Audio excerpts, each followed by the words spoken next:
అనగనగా దండకాపురి అనే వనం ఉండేది.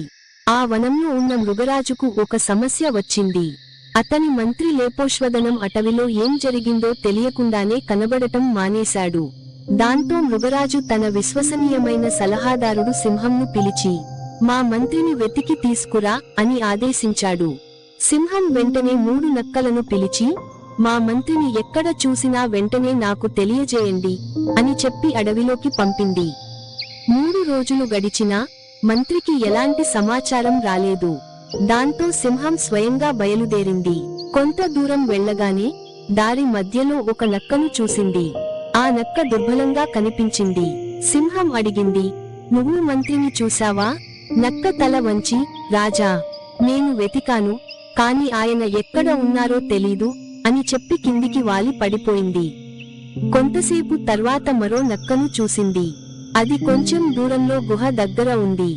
సింహం దాని దగ్గరికి వెళ్ళింది. నువ్వేమైనా సమాచారం తెచ్చావా అని అడిగింది. ఆ నక్క గుల్లగా, రాజా, నేను కూడా చాలా వెతికాను, కానీ దొరకలేదు. అయితే 3వ నక్క ఎక్కడో లోపలికి వెళ్ళిపోయింది అని చెప్పింది. సింహం ముందుకు సాగి 3వ నక్కను కనుగొంది.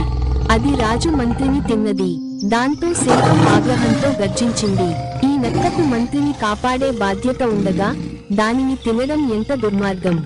దాంతో సింహం ఆ నక్కను తక్షణమే శిక్షించింది. మిగతా నక్కలను పిలిచి, నమ్మకాన్ని వమ్ము చేసేవారికి రాజ్యంలో స్థానం లేదు అని ప్రకటించింది.